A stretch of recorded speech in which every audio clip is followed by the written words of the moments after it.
All right, hello everyone, NBC and everyone watching this online. We're excited to just come to you and say hello on our weekly video.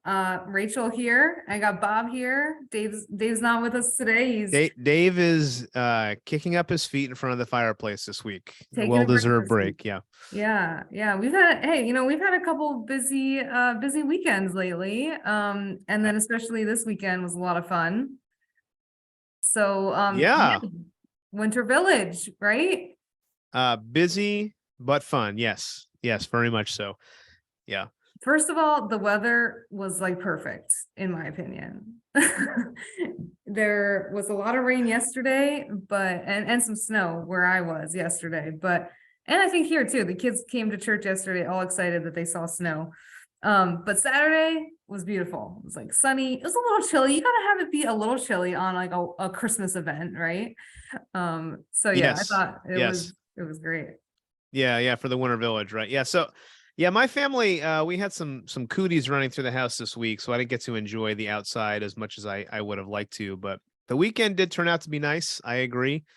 And yeah, for Winter Village, it was chilly. Yeah. Yeah. So anyway, so Rachel, what's going on? How's life over there? You got some nice color contrast going on behind you. Oh yeah, this is like actually one of our classrooms. So we added some artwork a couple years ago. Yeah. Handmade artwork actually. So got a few teens to help out with that project. That was fun. But yeah, it's good over here. I should be sitting in the connection corner, and then you can see some Christmas decor.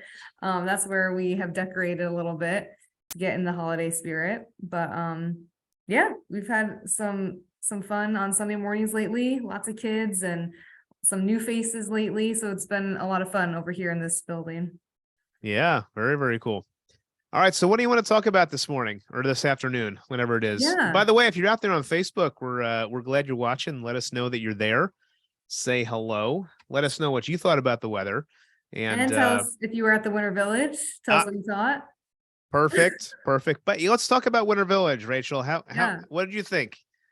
Oh yeah. Second annual, no snow except for the snow machine. Yeah. We had a bell ringing. It was we had a megaphone. It was pretty incredible. We added the bell this year. That was exciting. Scott was the one up in the attic doing that. And then Bob added the megaphone. I thought it was a lot of fun. There were like a ton of people. It was like crowded a few times, especially when you're down in the fellowship hall. And by the way, here's Rachel on the megaphone right here, like giving instructions. All right, yep, that's there just it me is. bossing everyone around. Right. Yep. I have my headphones in, so you can't hear her talking. But yeah, it just an authority when you have a megaphone. It's like, hey, listen, you over there. That's right. Everyone's gonna listen to me because I'm using the megaphone.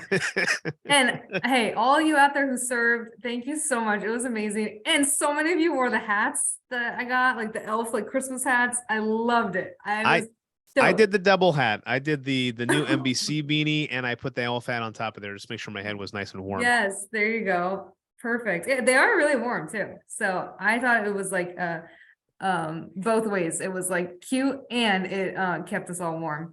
So yeah. And so we had fire pits, we had food truck, we had a photo booth, we had petting zoo, we had coffee house, we had that Hey Deer video was pretty cute, right? Yeah. Did you know it was a snow globe right away, Rachel, or not? Oh man, that was so hard to guess. No, I don't know if anyone could have guessed that. That was a good like surprise ending. It was one of those M. Night Shyamalan just kind of catch you right at the end, like, oh, that's what it was. Yeah. But yeah, we just had so many people excited to serve at this event. That's what really got me excited about this event too, because just the excitement from others. So we had like 55 people working this event. It was amazing. 55 people serving, and there had to be a couple hundred people there. I mean, we had people kind of streaming in. That the coffee house, the fellowship hall, that was clutch. I think people had a place to go warm up, so they weren't stuck out in the cold the entire event. The singers did an amazing job. Johnny got Michaela and Christina to do that. They were really good. And the cocoa and the coffee, everyone just got a chance to warm up this year, in our new fellowship hall space. I thought it was really nice. How can you argue with it? Great. So what else is coming up? We have some services coming up for Christmas, right? Let Yeah. me pull that up here and let people know, just so you can mark your calendars. Where's my Christmas Eve stuff here? I meant to pull this up before. There it is. All right. So Rachel, maybe tell us a little bit about what's going on with you were sharing your screen. Okay. Let's see. What do you see on my screen? Do you see my I got Christmas Cafe right here. So that's the women's event coming up on Friday. So we can give a quick shout out to that. I think that's gonna be Okay. good. Joe, let me know what screen you're sharing. My computer is All being right, I just see your desktop now. you just see my desktop. Okay. How Mhm. about this? Now do you see the PowerPoint? Yes. All right. All right, here we go. So let me pull up. Here it is, Christmas Cafe, and here's the Mhm. Christmas Eve services. My computer's Yes, being so slow. Christmas My Eve. goodness. That's okay. Christmas There we Eve go. coming up soon. So Friday is Christmas Eve. So a week from Friday. So that's at 7 o'clock. And then Christmas Eve is Saturday, so 4 p.m. and 5:30. And then Um, Sunday morning, what's going on? Sunday morning, stay home Look in at your this. jammies. That's right. And eat gluten-free waffles. Yeah, that's right. This was the big discussion about what was contained in these waffles when we were putting this graphic together. And you know what? Candy canes and marshmallows are just naturally gluten-free. So there you go. Well, well, this is the point is though, we're streaming a service there's no in-person service on Christmas Day. We're going to be streaming a service, about 20, 25-minute service. Rachel, hey, Right. Rachel has an incredible kids element to that Christmas Day service. So you want to tune in just for that. Mhm.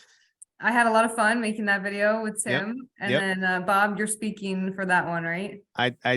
Well, yes, I do. I'm giving a little devotional thought Okay. there. And then there's some music. It's going to be good. So make sure you watch that. You can watch it at the normal times, or you can, watch it, later on if you want at some point during the day. Mhm. So Just like a Sunday morning service, right? So that's right. at those times or later on. Yep. No. Yep. So there On you go. Facebook too. That's Christmas while you're opening your presents, or after you're opening your Mhm. presents, or if your kids are not listening, you can do it before they're opening their presents, whatever. Yeah, and just for Christmas Eve, I'll just mention that we're having, it's like family friendly services. I'll be doing a little element for the kids at each of those services, and then we will have childcare for the nursery and preschool, but we're just gonna have all those little ones in the main building nursery. So it'll all just be in one place. Preschoolers will enjoy that room too, because we have our brand new beautiful nursery. So it'll be good. Great. Well, we're looking forward to that. Thank you so much for Christmas is coming. it's here. It's like Ready or it's not. here. Yeah. I thought December just started yesterday, and now we're almost done. We're almost done with 2022. Yeah. I don't even Wow. know what to do with myself.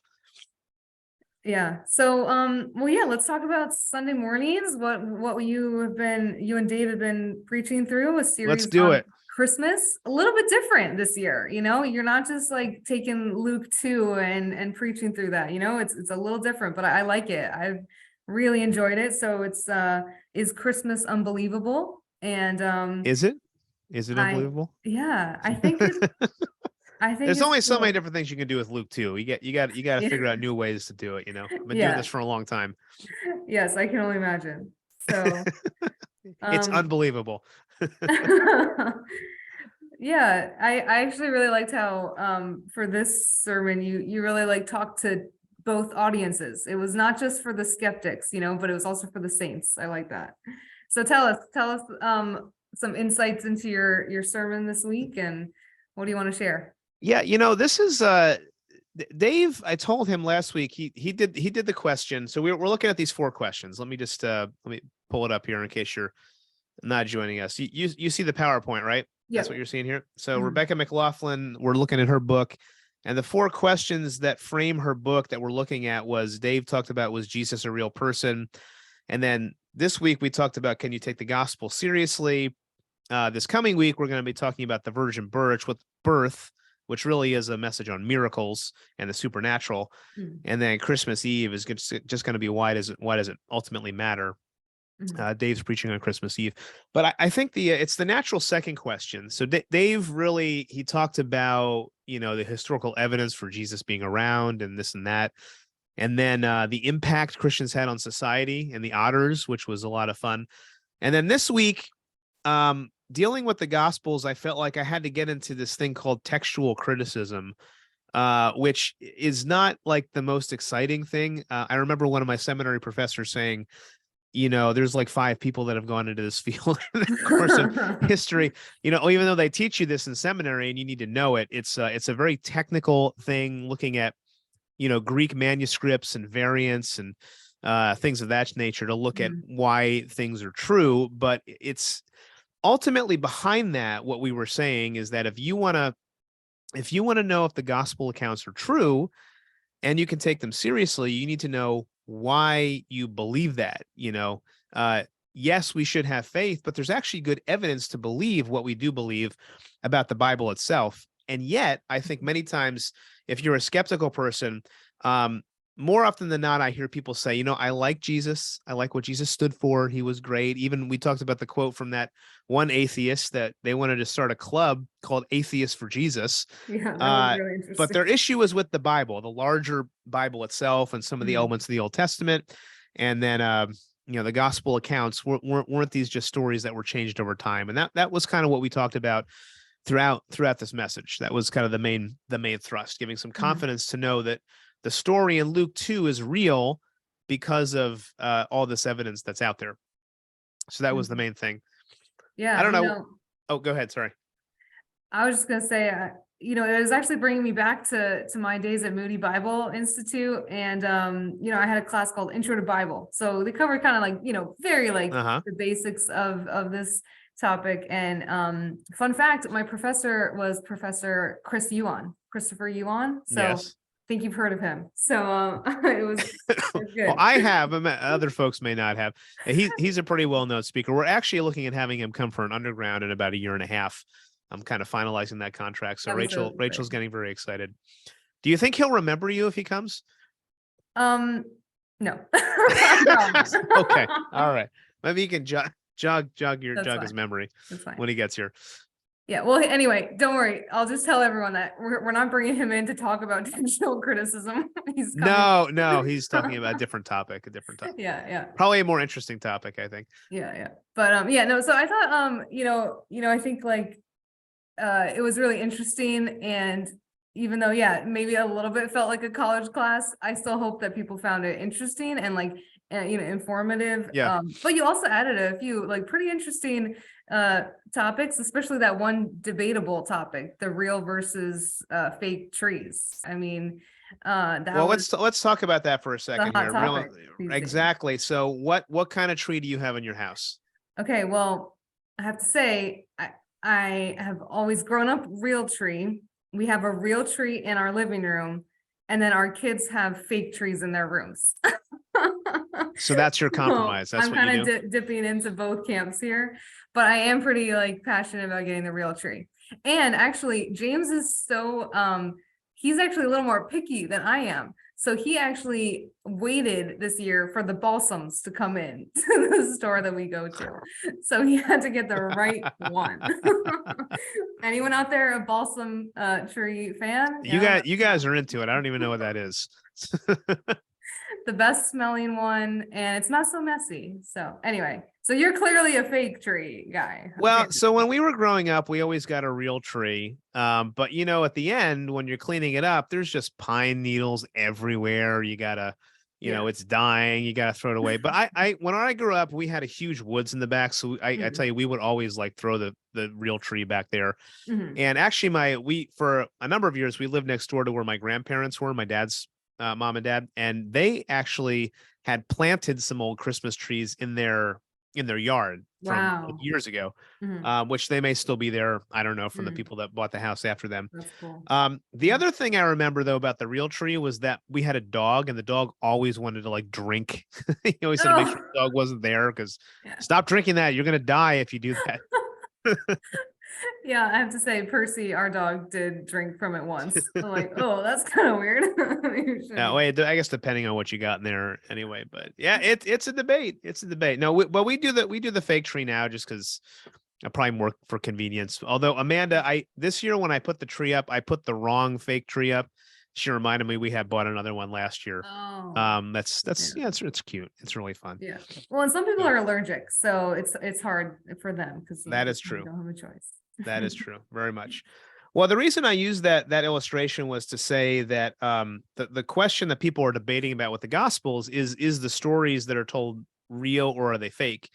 And we talked, as you mentioned, to two audiences, um, the skeptics and the saints. And the skeptical people are the ones that are always asking questions. In fact, they're leaning very heavily on questions. You should question everything. And if you're somebody who's a saint, you might just say, I should believe everything. You just have to have faith. And what we were looking at in this message was to say there's actually evidence we should consider that can get us closer to believing in the accuracy and authenticity of the Gospels.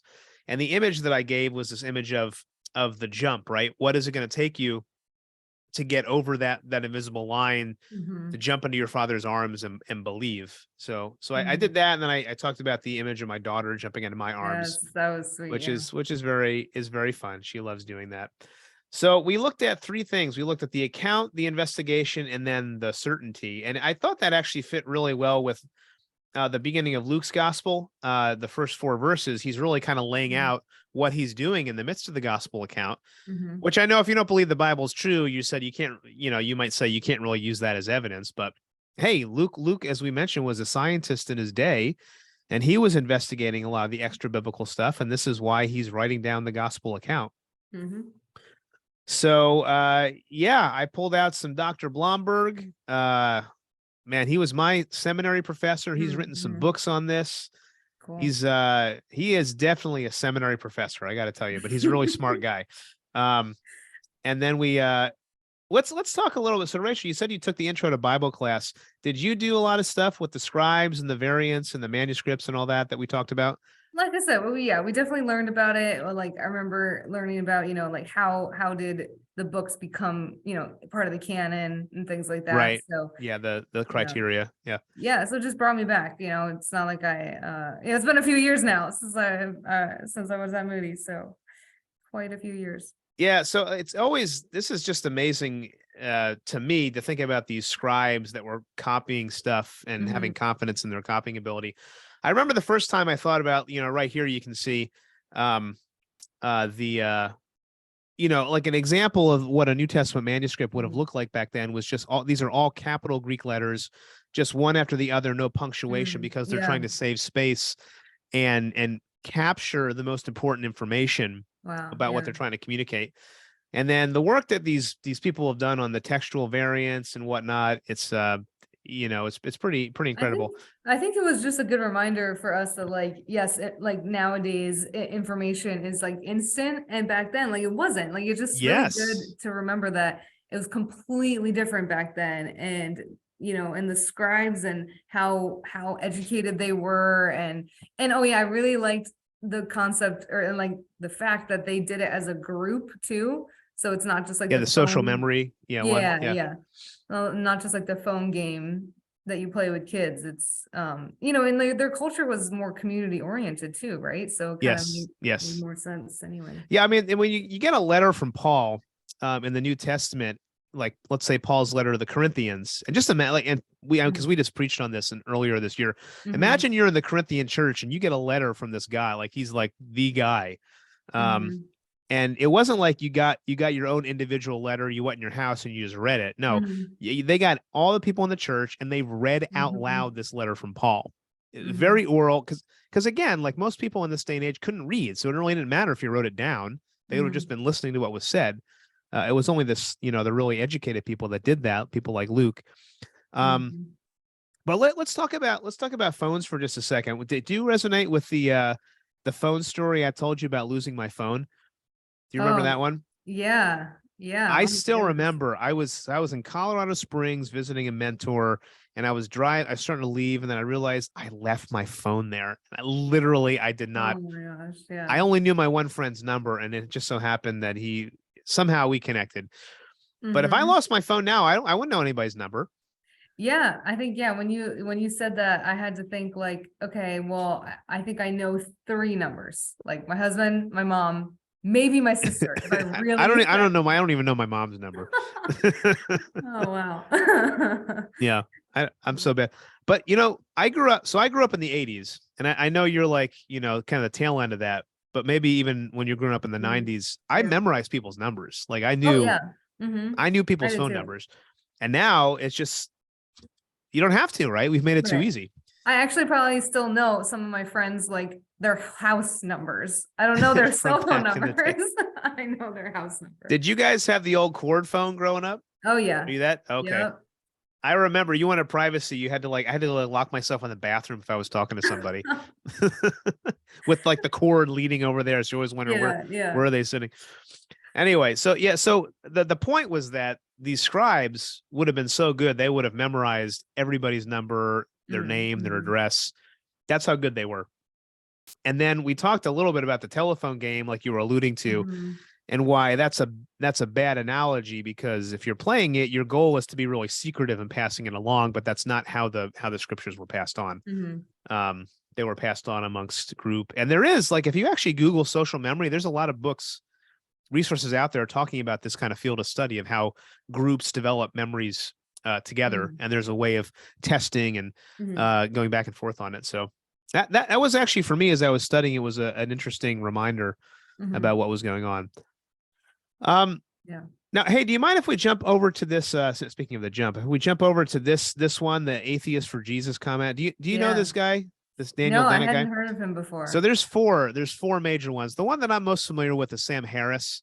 He's got a Mm-hmm. podcast I listen to periodically, just to kind of see what he's saying. Mm-hmm. Richard Dawkins is also really well known. This guy's probably the least known of the Mm-hmm. four horsemen of the new atheists, I think is what they call him. But this idea of like an atheist for Jesus was really intriguing to me, that this guy would even think that's like a thing to do. Mm-hmm. Have you heard people say this before? I think I had not this one, but I think I do remember. No, you know what I was thinking? No, it was like atheists who wanted a community. So they're like looking for that community. So no, it was a different thing that I heard about. No, this is interesting because I'm like, have you read the Gospel of Luke where he says, like, Jesus says all these like very strong things, like that I don't know if an atheist would really like to hear, So Well, I think I mentioned this to Dave last week when we were talking. There was a Babylon Bee article, and the headline was something to the extent of like, um, person who's really opinionated about the Bible, um, thinks he knows everything even though he's never read the Bible, type of thing. yeah, So yeah. like, I think there's like these people pick and choose these elements about Jesus they like, but then they don't actually go through and examine the claims that he made about Mhm. himself. And that sort of gets you into the C.S. Lewis argument about the liar, lunatic Lord. Yes, I thought about that too. That's the Neil Shenvi stuff I mentioned later. He's kind of talking about the same thing. Like, you can't really, like, I understand why there's certain elements, if you think he's like this moral teacher, um, who's like upending the establishment and all that, like why you would be drawn to that. But if you look at the totality of who he was, I don't see how you can say this. Yeah, So I'd be interested to interview this guy and see what his thinking is on it. yeah. I didn't watch the whole interview. Um, and then maybe the other thing to mention is are you familiar with the Gnostic Gospels that we talked about? Because this was kind of one of the main things people will say is, the Gospels they were just made up later on, right? That's the Da Vinci Code stuff and all that. Yeah, no, I don't know much about that. And you should talk about that while I go get my computer cord because my computer's about to die. Okay, well, I will. So let me just share my screen really quick. So Gnosticism, and I gave you the definition here from Dr. Blomberg. A lot of like the New Testament letters, like I'm thinking specifically of First John, were written to combat this Gnostic thinking, that was really a syncretistic, as he mentioned, syncretistic mythology that focused on the material world was bad, the spirit is good, you just gain knowledge. And Gnosticism comes from the Greek word gnosko, which meant knowledge. But there's all these books that were written that periodically pop up. Like a newer one that popped up a few years ago was the Gospel of Judas. Like, all these biblical characters supposedly wrote a gospel account, and there's really weird things that Jesus does in them. Like, I think it was maybe the Gospel of Philip, where Jesus is like this little boy wonder, and he's turning like clay figures and making them come alive and things like that. And then I mentioned the thing about the circumcision point in the Gospel of Thomas, it's very clear that the to me anyway, that the criticisms that people bring up about the biblical Gospels are very true of the Gnostic Gospels, which were very much dated to the 2nd and 3rd centuries. That there was these stories that were made up later on to make points, but you don't find the biblical Gospels doing that, which is why I think you find them, at least I would say, I find them much more compellingly accurate than these other Gospels. So anyway, and then let me just mention at the end here, Rachel, I think, you know, the most compelling piece is this idea of the earliest Christian writers and this thing from 1 Corinthians 15 and how that gets us so close to the time of Jesus' death and this message being passed on. That to me is it's just amazing. Yeah, how accurate this was. And I mean, this was a movement that got started and was going. So anyway, I hope that, you know, whether you're a skeptic or a saint, these were a couple pieces of application we talked about, some resources, which, you know, I should put these in the comment section, these different books and links to them. This, if you wanted to do like the textual criticism stuff, this How We Got the Bible by Neil Lightfoot is really, it's pretty accessible. Even if you're not a theologian, he kind of talks about just how the Bible came about, and it's really not that long. Yeah, so good resources out there. There's a ton of stuff. I mean, just podcasts, classes. If you're not a reader, you can listen to stuff. There's just so much evidence out there. So I would just say go examine it, read the Bible, talk to people, and hopefully you're willing to make the jump. And you know, at the end of the day, what we were saying is that making the jump and coming to Christ and knowing God for who he truly is really brings great joy. And that's what, you know, I experienced with my daughter, and that's what you can experience too as you surrender your life to Christ. So that's kind of what the message was about. And hopefully that was challenging for some folks and encouraging. Next week I mentioned we're talking about the virgin birth. So that'll get us into miracles and the supernatural. And I'll look forward to what I'm going to say as I figure that out this week. So hopefully you can come and also enjoy it. Yeah, looking forward to that one. All right. Anything else? What else should we say before we wrap up here? All right, that's about all I have. So. All right, good. Excited all right, well, Christmas. Yeah. I agree. Well, God bless everybody. We'll see you next week. Yep. Thanks for watching. Yeah, we'll hope to see you this weekend.